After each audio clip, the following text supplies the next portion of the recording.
আপনারা কেমন আছেন? আশা করছি আপনারা সবাই ভালো আছেন। তো আমার বাঙালি রান্নায় স্বাগত জানাই আপনাদের সকলকে। তো আজকে আমি বেগুন ভর্তা দেখাবো আপনাদেরকে সম্পূর্ণ ঘরোয়া পদ্ধতিতে। তো অনেক দিন বাদে একটু শীতকালে একটু বেগুন ভর্তা খুব ভালো লাগে বিশেষ করে।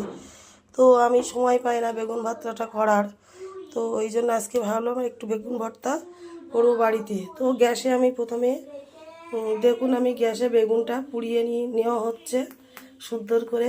এইভাবে পোড়াবেন, আপনাদের যাদের চুলাতে না থাকবে তখন আপনারা এইভাবে পোড়াবেন। তো বন্ধুরা, আমি বেগুন ভর্তা কীভাবে করব আপনাদের সম্পূর্ণ রেসিপিটা দেখাবো সম্পূর্ণ ঘরোয়া পদ্ধতিতে। তো আপনারা দেখতে থাকুন। দেখুন আমি গ্যাসে বেগুনটা পুড়িয়ে নিয়েছি, দেখুন কত সুন্দর নরম হয়ে গিয়েছে। সাথে ধনিয়া পাতা আর পেঁয়াজ কুচি, লঙ্কা কুচি, লবণ, সরিষার তেল আর জিরের গুঁড়ো। ঠিক আছে বন্ধুরা, আমি এইগুলো দিয়ে একসাথে ভর্তা বানাবো। তো বন্ধুরা প্রথমে দেখতে থাকুন। হ্যাঁ, বেগুনটা সিদ্ধ করেছি যেহেতু আস্ত, ওই জন্য একটু এরকম করে ফাঁকা করে দেখে নিতে হবে যের মধ্যে কিছু আছে কি না। এটা খারাপ বেরিয়েছে।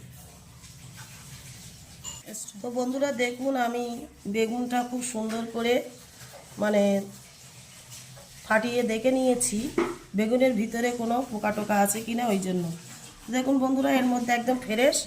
তো আমি কি করব, এই যে মানে লবণ দিয়ে পেঁয়াজগুলো ভালো করে মানে মাখিয়ে নেবো সরিষার তেল দিয়ে। এই একসাথে সরিষার তেল দিয়েছি, তো ভালো করে নুড়ে দেবো সুন্দর করে, বেশ ভালো করে মাখিয়ে নেব। সাথে এই ধনিয়া পাতাটাও সুন্দর করে মাখাবো, আর এই জিরে মরিচের গুঁড়োটাও মাখিয়ে দেবো। একসাথে সুন্দর করে চটকে নেব, খুব ভালো করে চটকাতে হবে। পেঁয়াজ, লঙ্কা, ধনিয়া পাতা, সরিষার তেল, লবণ আর হচ্ছে কাঁচা লঙ্কা কুচি। তো সুন্দর করে আমি এইগুলো মেখে নেব বেশ ভালো করে, বেশ নরম করে। দেখুন আমি কি সুন্দর করে এই জায়গায় দেখো, দেখুন আমি কি সুন্দর করে মেখে নিয়েছি। একদম ধনিয়া পাতাগুলো একদম নোংড়ে গিয়েছে, সুন্দর করে মেখে নিয়েছি।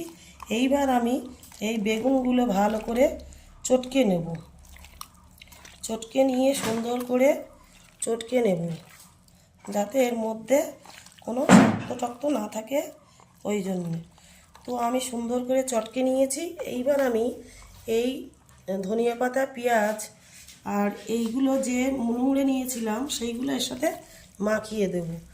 দেখুন বন্ধুরা, আমার ভিডিওটা যদি ভালো লাগে তো আপনারা লাইক, কমেন্ট, শেয়ার করবেন আর আমার চ্যানেলটি সাবস্ক্রাইব করবেন, বেল আইকন অন করবেন। ধন্যবাদ বন্ধুরা। দেখুন আজকের মতো এখানে ভর্তা বানালাম। তো আমার ভর্তাটা কেমন হয়েছে আপনারা একটু কমেন্ট করে জানাবেন প্লিজ বন্ধুরা। দেখুন আমি খুব সুন্দর একটা বেগুনের ভর্তা বানিয়েছি, দেখুন আপনারা দেখতে থাকুন। বন্ধুরা দেখুন কত সুন্দর একটা ভর্তা বানালাম, অল্প সময়ের মধ্যে খেতেও সুস্বাদু হবে এবং খুব সুন্দর একটা গন্ধ বাড়ায়। আমার বেগুন ভর্তা আমার খুব ফেভারিট খাবার। তো আপনারা এটা চাইলে ভাত দিয়েও খেতে পারেন, রুটি দিয়েও খেতে পারেন। তো বন্ধুরা দেখুন আমার ভর্তাটা কেমন হয়েছে, সম্পূর্ণ ঘরোয়া পদ্ধতিতে উপকরণটিতে বানানো হয়েছে।